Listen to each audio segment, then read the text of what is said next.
Salut! Alors, pour rester dans le thème des Olympiques, parce que ça se passe en ce moment à Vancouver, au Canada, j'aimerais vous parler, il y a quelques semaines, je vous ai parlé des totems qu'il y avait dans notre édifice.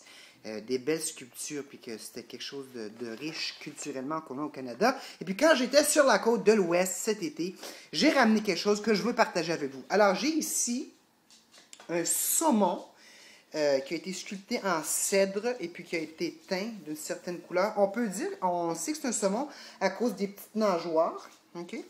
Et puis le bec aussi, la bouche du saumon va par en bas. Fait que le bec est courbé par en bas. C'est comme ça qu'on sait que c'est un saumon. Bon.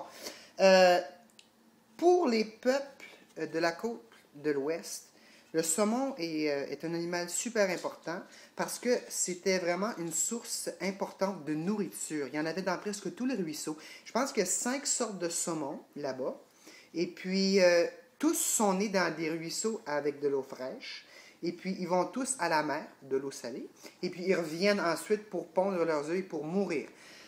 Donc, il y a beaucoup de rites et de rituels. Les saumons, symboliquement, ça représente la régénération, ça représente le sacrifice et puis la persévérance pour revenir, justement.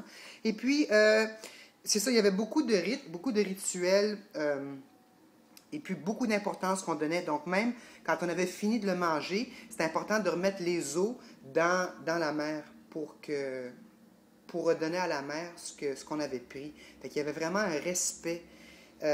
Aussi, ce qui est intéressant, c'est que ça donnait une importance aux femmes dans les cultures des côtes de l'Ouest parce que les femmes préparaient la nourriture et puis c'est eux qui étaient en charge de garder le saumon. Donc, ils étaient en charge d'un trésor très important pour la communauté et puis c'est eux qui préparaient ça. Donc, ça donnait vraiment une grande importance. Ouais, c'est ça. Fait que j'ai pris ça... j'ai pris beaucoup d'informations d'un livre que j'ai trouvé, c'est juste en anglais, c'est Understanding Northwest Coast Art. J'ai trouvé ça là-bas.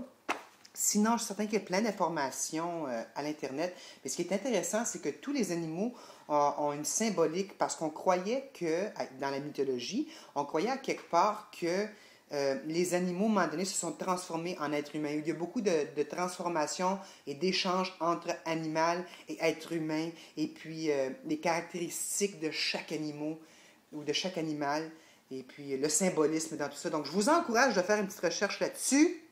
Et puis, j'espère que vous vous amusez en regardant les Olympiques. Go Canada, go! Et puis, on espère qu'on remporte plus de médailles. On se revoit à l'émission. Je vous souhaite une belle fin de semaine et puis une belle semaine la semaine prochaine. Bye!